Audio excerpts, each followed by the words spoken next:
Ay Mahalan Style, may sasabihin ako. Nakakita ko to, yung karanasan ko, simula nung ilang dekada na. Simula nung high school ako. Mahilig ako magtelepono. Mahilig akong makapag-usap. Dumating ang panahon na gusto ko, nag-iisa lang ako. Pero madami akong tinatawagan nun. Tapos ano sila, yung halos araw-araw kong tinatawagan. Mga ano ko, kabats ko.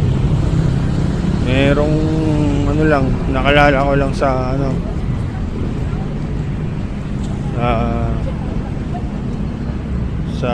sa linya.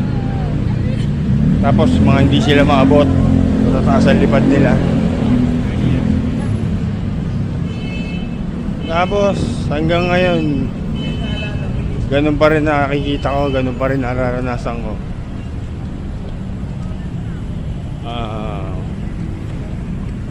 Yung pagka friendly ako sa maraming tao, o kaya sa mga stranger na nakakausap ko, hindi sila basta ano, makikipag-usap. May mga taong nakakausap ko pero hanggang personal lang. Pagka hindi na kami magkasama, hindi na kami magkaharap, ang malaking tanong doon, sino tinatawagan nila, sino tinetext nila, kanino sila nag-PPM. Tapos yung mahirap makahanap ng tunay na kaibigan. Tsaka yung ano sila, yung